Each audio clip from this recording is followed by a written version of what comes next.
Economics, Chapter 5. We're covering the economics of the rights to keep and bear arms as self and civil defense. Under the Constitution, it clearly reads, a well-regulated militia being necessary to the security of a free state.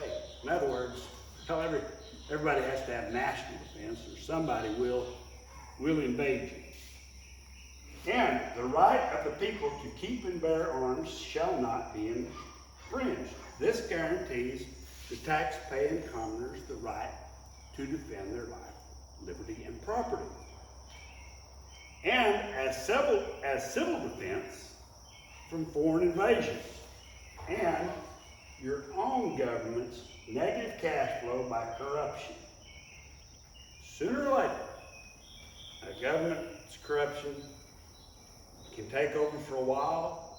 It may stay forever. They may hold them accountable and get rid of it. But sooner or later, history and current events show that when public servants, high treason makes them authoritarians and they violate the Constitution, the rule of law, and their own oath of office and or profession to racketeer unsustainable short-term ill-gotten gains, corruption to their own organized political party or their own organized religion or their own cartel's agendas.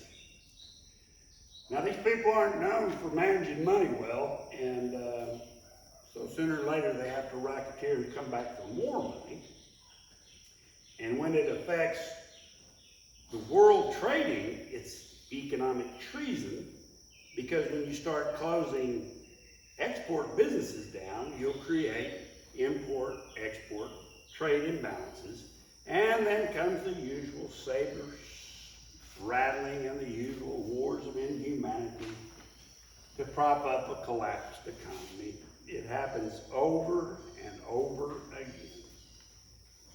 Now, when authoritarians create, inflict, and or allow this racketeering, it becomes known as new international case law and ethic changes.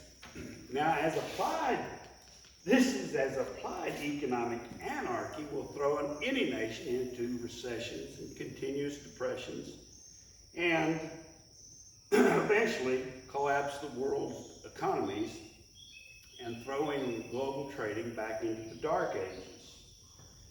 Even an invasion of economic spies, an invasion of economic terrorists could not possibly create this much economic sabotage as your own government public servants can do.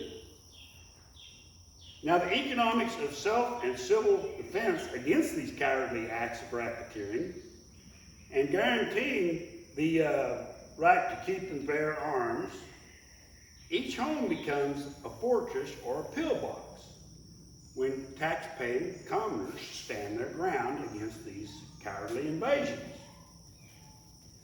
Now, in today's technology, shoulder mounts and drones used as civil defense can create billions of dollars in losses against dictators' invasions and bankrupt the dictators' invasions.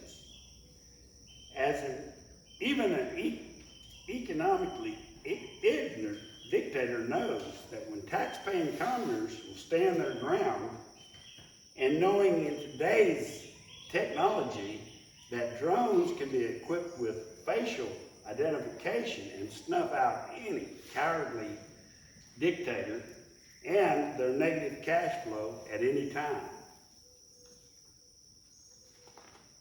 And of course, history reflects the same thing when a cowardly dictator realizes that these people aren't defenseless. They'll move on and find another defenseless nation of tax-paying commoners to rape, murder, and plunder assets from, to temporarily prop up the cowardly dictator's negative cash flow and collapsed economy. Happens over and over again. Now, when it comes to the right to keep and bear arms and civil defense as our national duties and national defense, when people abuse these rights, the media tends to refer to them as gunmen. These aren't men. No, real men don't go around murdering innocent civilians, women, children, and only cowards would murder like this. And I'm asking the international medias to refer to these people not as men, but as born cowards who live like cowards, and who will most likely die as cowards because, quite frankly, they're just cowards.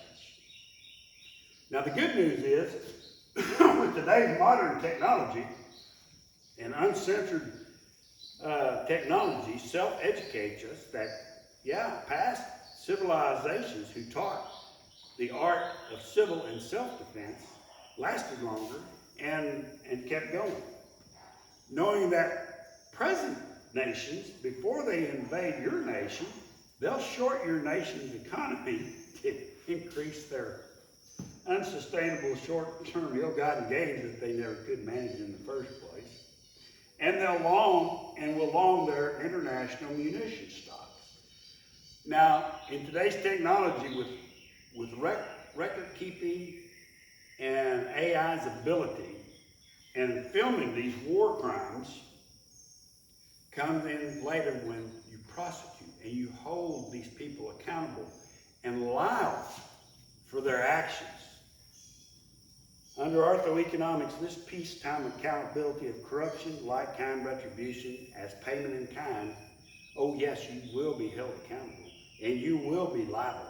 Your assets will be froze and you will be exiled, or whatever the rule of law of high treason calls for. The good news is the future nations, will probably live in homes off the grid, sustainable homes off the grid, with a greenhouse that we'll be able to eat, survive these cowardly invasions by other nations or our own. And our nations will knowingly subsidize to encourage infrastructure and education as a hand-up on these sustainabilities and the arts and science of economical self and civil defense. Now, the fact is,